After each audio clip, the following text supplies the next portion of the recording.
తూర్పు కనుపూరు ముత్యాలమ్మ వారికి ప్రతి సంవత్సరం ఉగాదికి ముందు వచ్చే మంగళవారం నుంచి జాతరను నిర్వహిస్తారు. ఈ జాతర వేడుకలు ఆ మంగళవారం ప్రారంభమై శుక్రవారం దాకా కొనసాగుతాయి.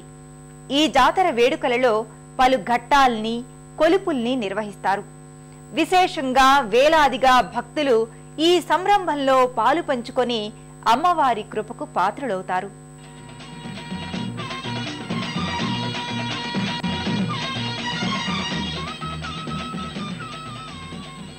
తూర్పు కనుపూరు ఉగాది సందడి జాతరతో వెల్లివిరుస్తుంది. ఉగాది ముందు వచ్చే మంగళవారం ఇక్కడ జాతర శోభ మొదలవుతుంది. విద్యుద్దీప కాంతులతో ఆలయాన్ని సర్వాంగ సుందరంగా తీర్చిదిద్దుతారు.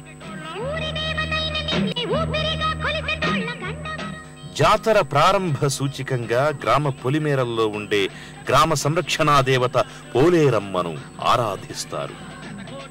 ఈ ఆరాధనను నిలుపు వేడుకగా వ్యవహరిస్తారు. మరుసటి రోజు యారా, శ్రీ గురునాథస్వామి, అంకమ్మ దేవతల గ్రామ ఉత్సవాన్ని, గొల్లల వేడుకల్ని అంగరంగ వైభవంగా నిర్వహిస్తారు.